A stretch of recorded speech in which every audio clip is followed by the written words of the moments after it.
नमस्ते। Welcome back to आरोग्य संवाद ऑनलाइन सेशंस।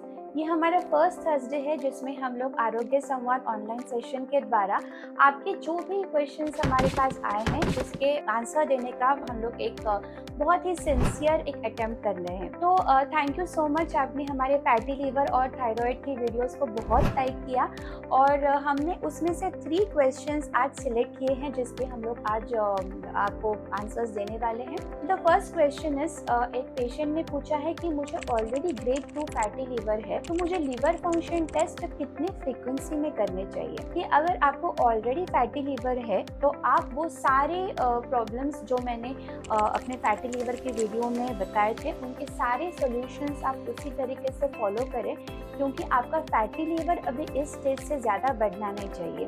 और रही बात लिवर फंक्शन टेस्ट, इसकी फ्रीक्वेंसी क्या होनी चाहिए।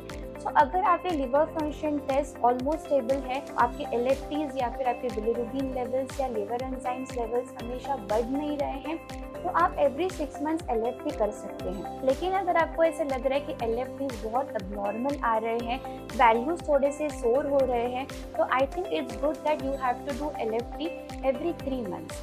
हर 3 महीने में आप आपका एलएफटी चेक कर सकते हैं एंड ऑफ कोर्स उसके साथ बाकी के मेजर्स भी आप करेंगे। Our next question on the fatty liver wheel was how to get proper sleep. तो यस, गुड स्लीप रूटीन बनाना बहुत ही आवश्यक है, बिकॉज आपका जो भी दिन भर का स्ट्रेस है वो आपकी स्लीप से निकलना चाहिए एंड आपकी स्लीप के बाद आपको रिजुविनेटेड और काम फील होना चाहिए, जिससे आपके लिवर पर का स्ट्रेस और प्रेशर थोड़ा सा कम हो सकता है। इसलिए आज मैं एक बहुत इम्पॉर्टेंट चीज़ शेयर कर रही हूँ आपके साथ, जिसको हम लोग बोलते हैं डिजिटल सनसेट।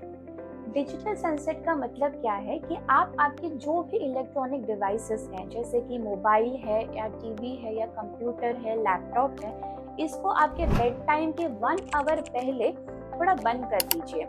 वाई? बिकॉज जो मोबाइल स्क्रीन से जो ब्लू लाइट एमिट होता है, इससे मेलाटोनिन नाम का जो हमारा हार्मोन है, जो हमारी स्लीप साइकिल को रेगुलेट करता है, वो मेलाटोनिन डिस्टर्ब होता है, उसका जो सिक्रीशन है वो कम हो जाता है, जिसकी वजह से आपका जो स्लीप साइकिल है पूरी तरह से डिस्टर्ब हो जाता है। जो आप डूम स्क्रोलिंग करते रहते हो मोबाइल पे, इससे आपका एंजाइटी और डिप्रेशन भी बहुत ज़्यादा बढ़ते रहता है। What can you do? Of all your digital devices 1 hour before sleep. अब उस टाइम में आप क्या कर सकते हैं? आप एक अच्छी बुक पढ़ सकते हैं, या फिर आपका फेवरेट स्किन केयर कर सकते हैं, या फिर you can just meditate at that time. और अगर आप सिंगिंग पसंद करते हैं, थोड़ा सा रियाज, जो भी, अगर ड्राइंग पसंद करते हैं तो drawing, so anything that makes your mind काम एंड पीसफुल, आप उस टाइम में वो कर सकते हैं। मुझे पूछिए तो मुझे ये टाइम बहुत ही अमूल्य लगता है, क्योंकि इसमें मुझे टाइम मिलता है मेरे दिन के बारे में सोचने के लिए, मुझे कल क्या क्या करना है उसके ऊपर फोकस करने के लिए, और अगर मुझ में खुद में कुछ इम्प्रूवमेंट्स करने हैं उसके बारे में सोचने के लिए टाइम मिलता है। और कुछ नहीं तो पूरा अनवाइंड करके पीसफुल रिलैक्स होने का ये बहुत ही अच्छा टाइम है। तो इसकी वजह से आपको स्लीप बहुत अच्छी आ सकती है। दिस इज़ वन थिंग, आप ये करके देखिए और मुझे कमेंट्स में बताइए कि how much successful you were in doing this. The third question हमारे थायराइड व्हील के ऊपर एक पेशेंट ने पूछा था कि उनका थायराइडेक्टोमी का सर्जरी हो चुका है।